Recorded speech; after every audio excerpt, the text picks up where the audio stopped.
matter the matter, I'll be rich till I die. Hey guys, welcome back to my channel.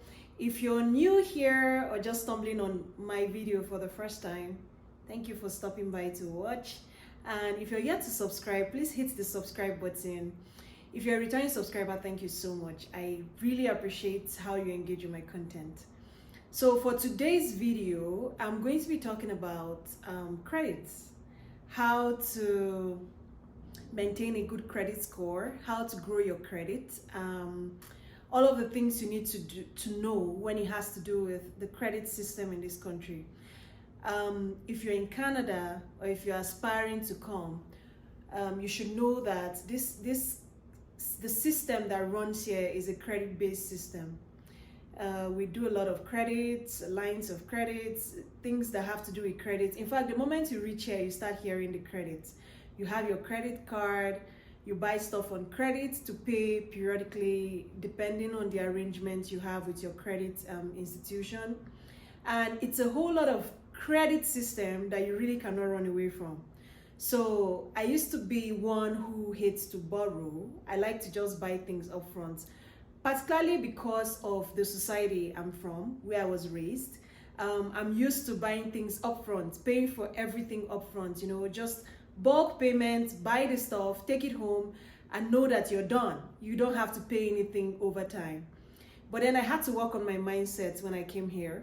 I had to work on my mindset daily to know that, okay, this is the way the system runs here. And you can't keep shying away from the fact that you need to use these credits. They are there for a reason.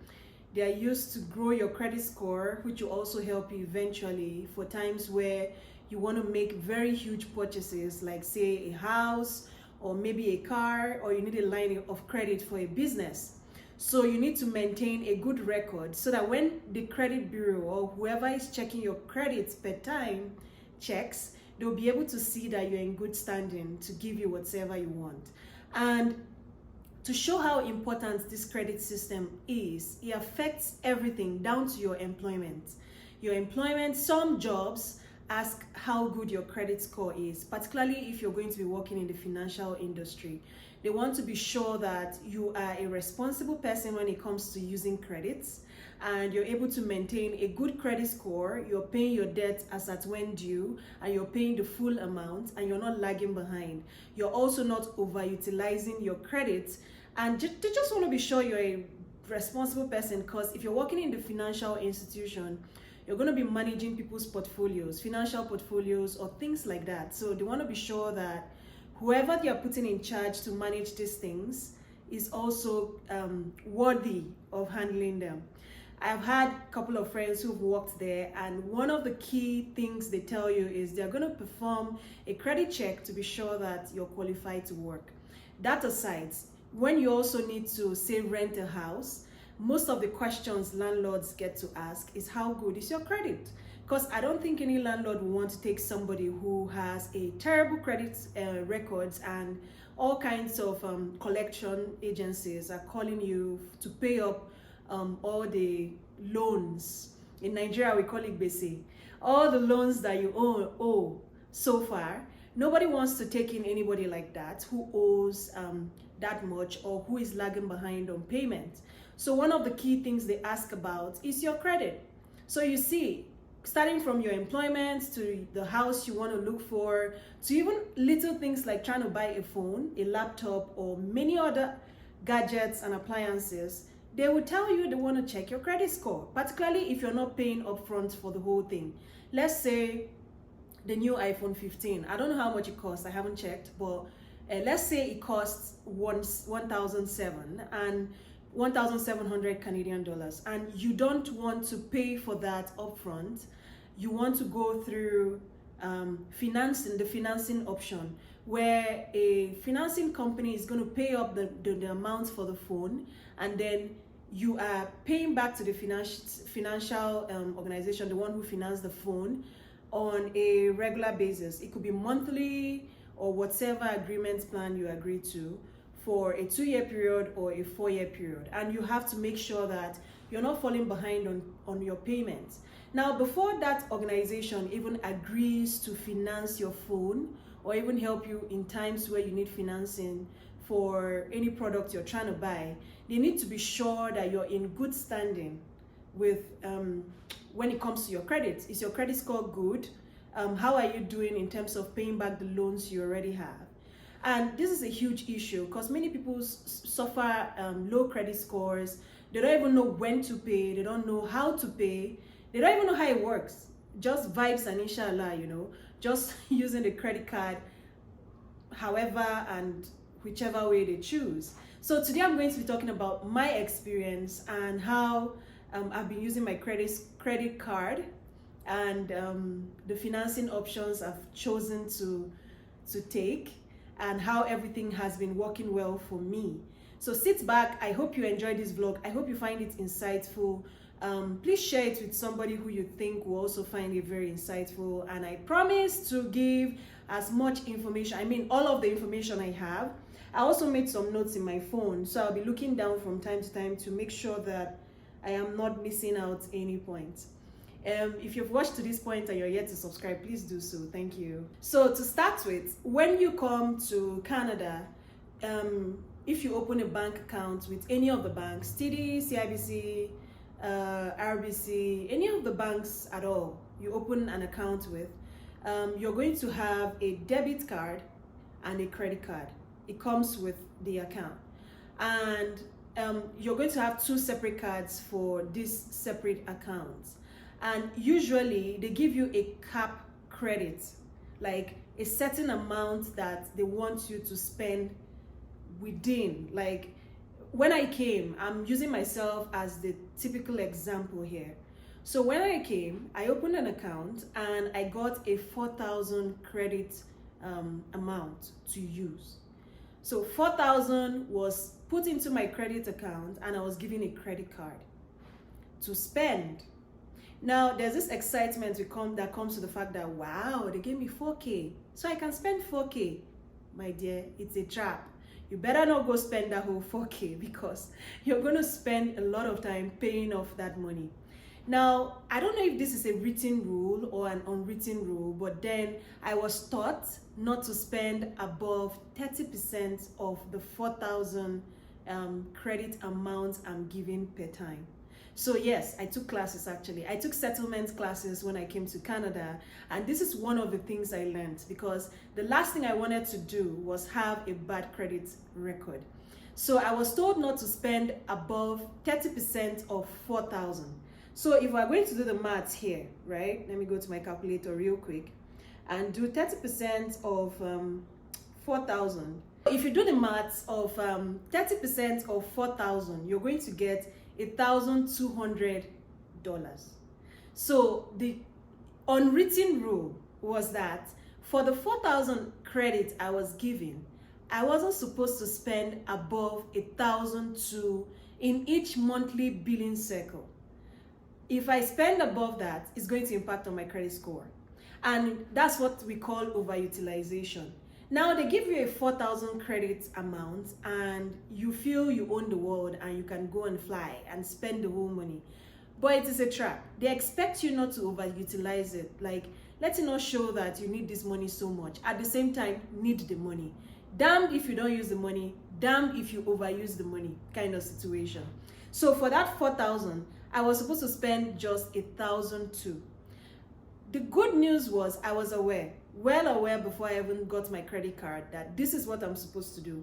So for every expense I did on my credit, I made sure for each billing cycle, like it's a monthly billing cycle over here, I made sure that I wasn't going above 1,002. If I spend too much, it has to be 1,000.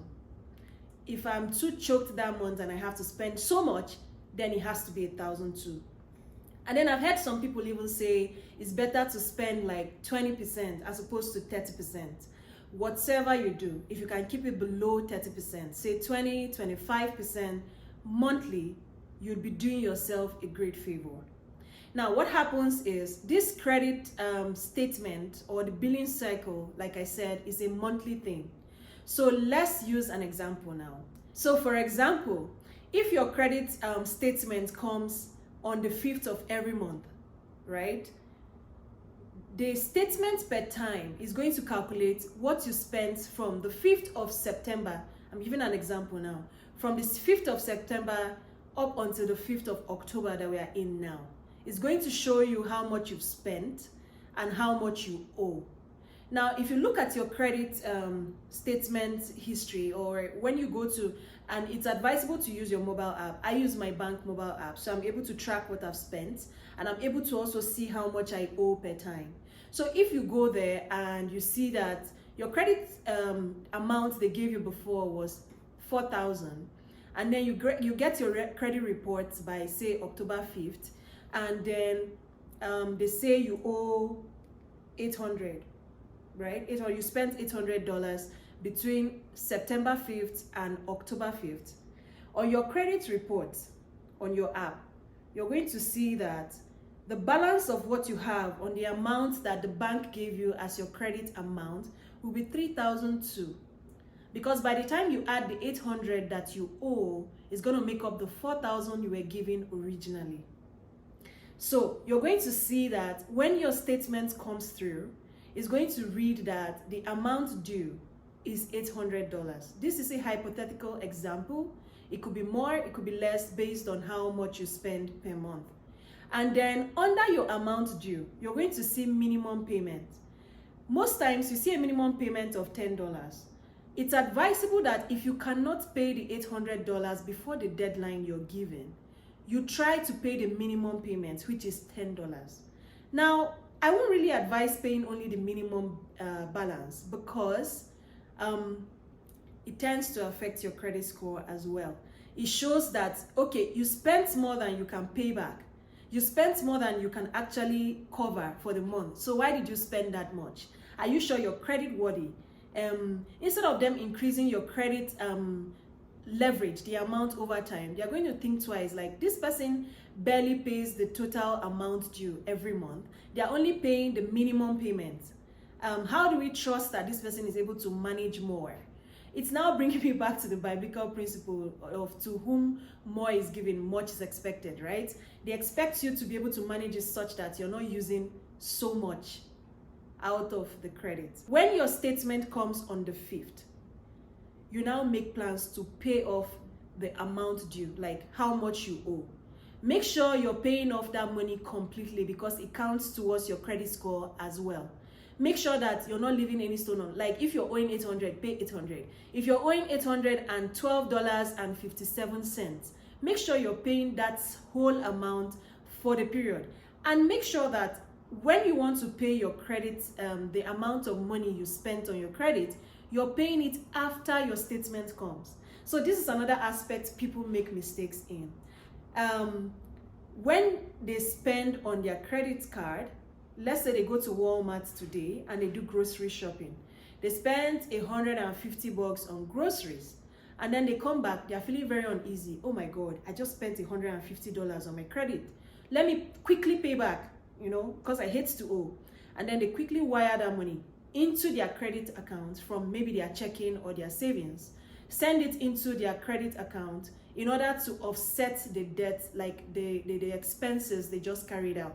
But that is not the way the credit operates. They want to see that you borrowed the money and you stayed with borrowing that money till you got your statement. And then when you got your statement, for that cycle, for those period of day, like the days between say September 5th, again, hypothetical example, between September 5th and October 5th, you spent XYZ amount of money. Now, this is how much you owe us. Pay up before, they're going to definitely give you a deadline. So they'll be like, pay up before October 30th. So you have between October 5th, when your statement came out, and October 30th to pay off that balance. And then when you don't pay off, that's where the problem comes. Again, I started with the fact that some people pay off immediately they spend. That is not the way it should be.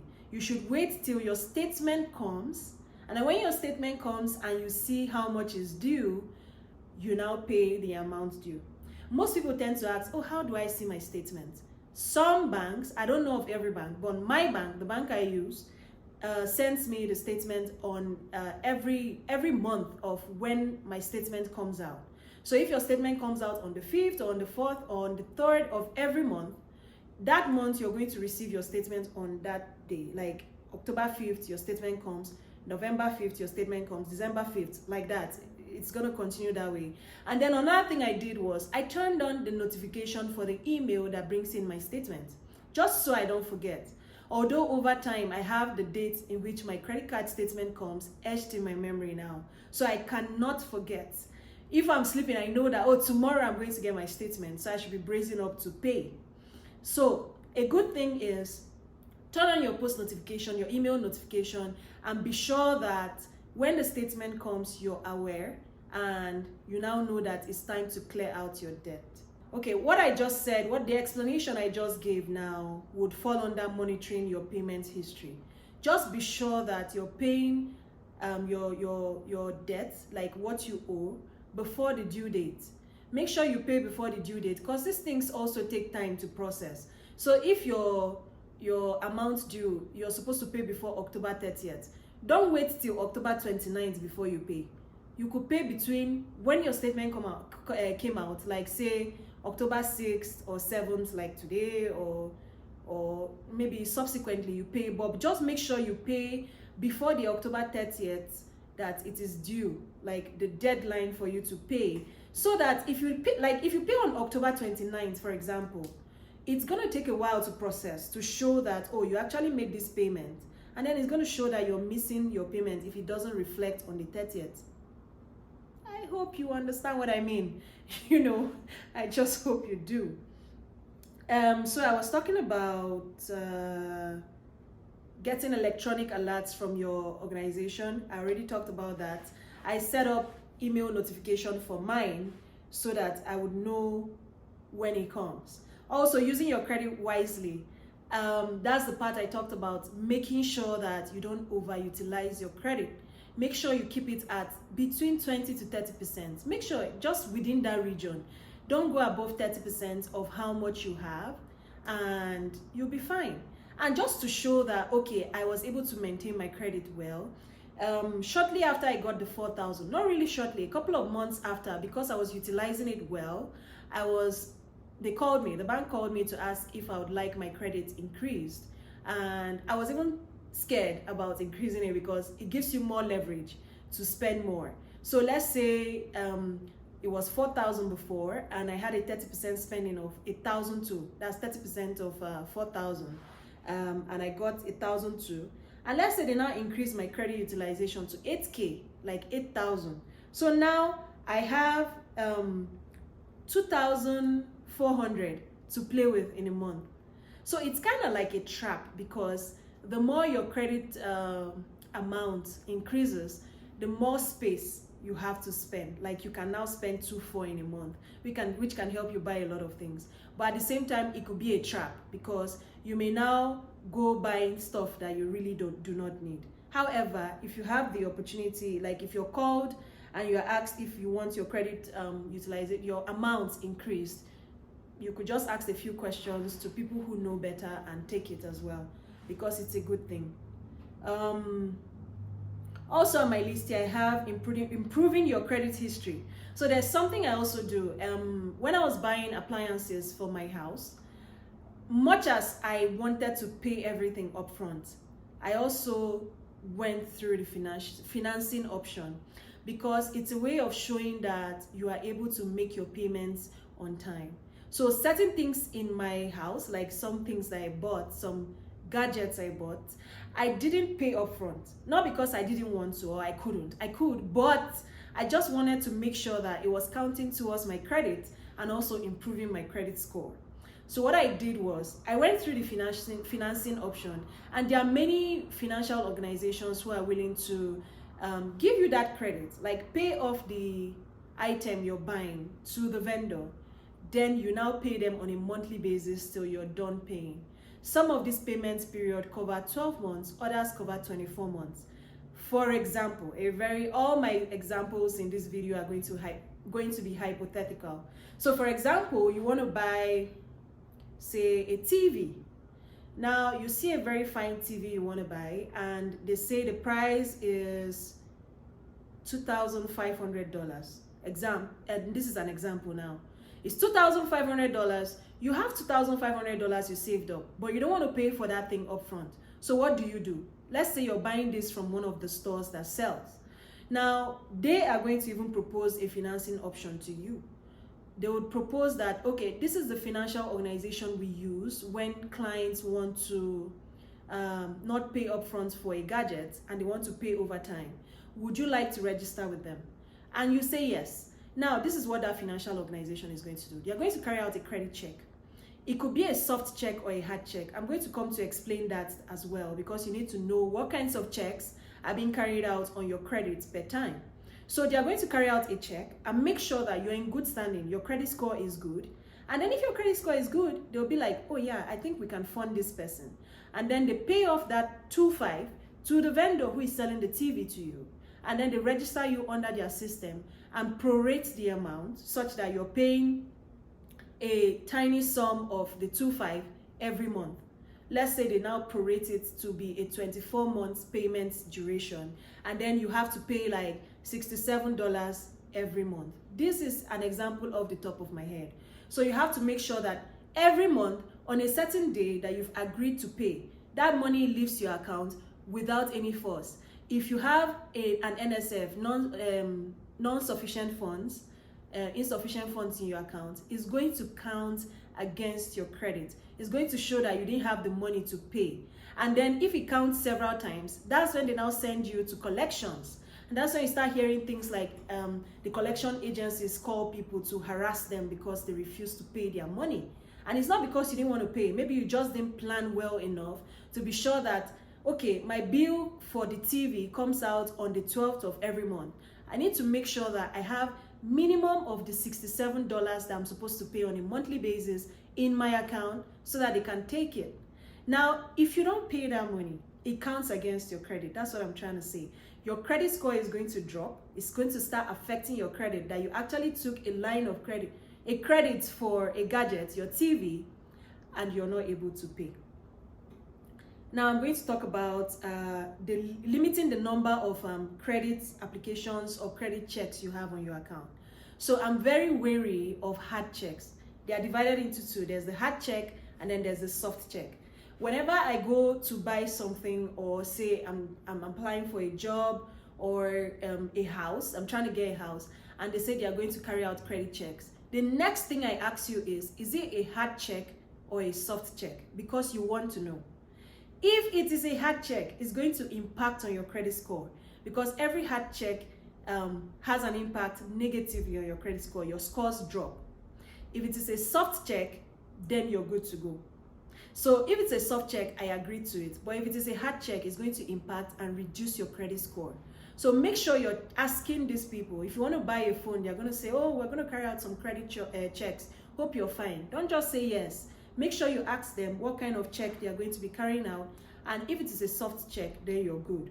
But if it is a hard check, if you have too many hard checks on your credit report, lenders in future are going to think that you're urgently seeking credit every time. You're always looking for money, or you're trying to live above your means. So you want to make sure that you're not having too many credit checks per time. And if at all you're going to have a credit check, make sure that most of the time it is a soft check, except for situations you can't avoid and it has to be a hard check. For example, when you want to buy a house, or when you want to buy a car, or any other huge property. And then make sure that you control the number of checks on your credit reports. Like I said earlier, just limit the number of times you apply for credit, and also get quotes from. I had a small glitch. What I was recording, it stopped recording at some point, so I had to go adjust that. So picking up from the last place I stopped, I was talking about the hard and soft checks. So just make sure that you're not getting too many hard checks on your credit, and that you limit it to just soft checks at every time. And also, like I said earlier, when vendors see that you have too much checks on your account, it's going to show that you're urgently seeking credit, or you're trying to live beyond your means. Also, make sure that you limit the number of times you apply for credit, and get your quotes from different lenders within a 2-week period when shopping around for a car loan or a mortgage. because if you allow the hard hits to happen concurrently, like almost every time on your account, it's going to affect you. Leave a 2-week period between each one. Let's say you're car hunting, or you're looking for a car or a house. Make sure that the time between when the last person did a hard check and when the next person is going to do is within a 2-week period. You have that 2-week window for your credit score to be able to recover to some extent before the next person does a hard check. So you don't want to be having too many hard checks every time, because it's going to affect you. Now, talking about the hard hits versus the soft hits, examples of hard hits that could affect you include the credit card applications, some rental applications, and then employment. In some situations, when you're trying to look for a job, employers would want to check you out to be sure that you're credit worthy and you're a responsible person when it comes to the money you're giving. In such situations, you really cannot avoid it, so you have to go through with the hard hits and make sure that you're qualified to get that job or maybe the house you're looking for. But then if you're spending on frivolities or on vanity, you don't want them to be carrying out hard hits on you if it's just a very random item you want to get. Make sure that it's a soft item, because these things affect your credit score, and that's what we are trying to avoid. But then if you're going to request to see your credit score by yourself, that's a soft check and it's not going to affect you. So I usually use the Borrowwell app, which will be on the screen for you to see. I used the Borrowwell app before to check my credit. However, my bank was now able to show me my credit report as often as I want, on a monthly basis rather. So I was able to check, I'm able to check on my bank app as opposed to using the Borrowwell. But then you can also use the Borrowwell to check your credit. There may be some discrepancies in the credit score per time, but not to worry. It's a good way to check to know that you're in good credit standing. So if you're requesting your credit reports by yourself, it's not going to impact on your credit score. Now, diversifying your credit is also one way to help your credit score grow. So it's good to not just operate with just your credit card. Like I said, it's good to buy some things on financing options to show that you're able to pay. Small gadgets that you want to buy, it shows that, okay, you're up to date with your payments and you're regular with your payments, you're not defaulting. Also, you may want to get a car loan or a line of credit for a business or whatever investment opportunity you want to go in per time. But then these are not just decisions you just wake up and make. You need to be sure that you have what it takes to finance a car. In a month, it's a lot of expense, particularly if you're a new car buyer. The insurance bill is going to be a lot, and just make sure that you're doing your due diligence before you go into buying such an asset. And then if you're going for a line of credit, say you want to use it to start a business, you need to also be sure that the business you are about to start is going to yield profit. You've done all of the projections and you're sure that you're going to get the money to pay back, so that you don't just have a line of credit just idling away, or you use the money in a business that failed and now you have a credit to pay back. So just make sure you do your due diligence is a summary of what I'm trying to say. Now, a mix of all of these credit products will help to improve your credit score. When they see that you have a car loan and you're able to finance it every month as you promised, or say you bought a gadget or a home appliance on credit and you're paying up as promised and keeping up with your payments, it shows that you're credit worthy, you're of good standing with your credit, and you're not defaulting with your payments. So they trust you enough to give you more. They trust you enough to give you another thing you want in future without the worry of, is this person going to pay back? Now, as a recap of what I've been talking about the whole time, I talked about monitoring your payment history. Make sure that you're paying the amount due after your statement comes out, not before. So after your statement comes out, make sure you're paying the amount due and not the minimum payment. And then make sure you set up electronic alerts to get your statement so that you don't forget. In case you're bad with dates, your email alerts will always inform you that, oh, your statement is out and you have to pay before the deadline you've been given. Then make sure you use your credit wisely. Like I said, make sure you're just spending within 20 to 30% of how much credit they give you. If it is 4,000 credits you have, you know you should spend around 1,000 and 1,200 at the most. Make sure you spend below that if possible. your credit utilization should be around 20 to 30% of the bulk sum you've been given. Improving your credit history over time. That includes making your payments, spending within the limits you've been given, and all of that stuff. Then limiting the amount of credit applications and credit checks. Make sure that it is only when it is absolutely necessary you're carrying out a credit check. Except you're checking for yourself, that one is a soft check. Or when you really need to make a huge purchase that is very necessary. And then make sure you ask all the time if it is a hard check or a soft check. Just be sure that for most of the time it is a soft check and not a hard check, because it's going to impact on your credit. Now, also ensure that you're diversifying your credit. You're not just having your credit card. Let's say you're also going for the financing options for maybe your phone, your TV, your computers, your laptops, anything that you feel you can finance within your budget.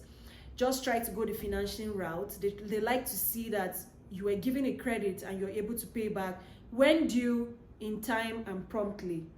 Now, I'm going to be talking about the averages for the different types of credit categories you should fall under. And if your credit is within that region, then you're doing good. So what makes a good credit score is what I'm going to be talking about. So if your score is between 300 and 625, then you're doing very, very poorly. That's a very poor credit score. But then if it is between 625 and 680, your credit score is below average. You can still improve it. If you're within 680 and 720, your credit score is fair. Now you want to strive to be between 720 and 780, which is a good credit score, and then strive more towards the excellence region, which is between 780 and 900. So you want to be within that region so that you're able to use the credit to your advantage. It's actually a very fascinating system, and if you're able to learn the ropes and understand how it works, you could use it to your advantage greatly. Lots of people use the credit system to their advantage for businesses, for investments, and many other good things, many other good courses. So there are many materials online, tons of resources online that you can read about. Don't just say this concept is too hard, I can't understand it, so I would rather not use my credit card, I'll just stash it up somewhere. Try to use it within the confines of how you're supposed to use it. Try to understand what it means. I hope you find this video actually insightful and I'm able to explain to you how you should use it, what you should be wary of, and how you should spend.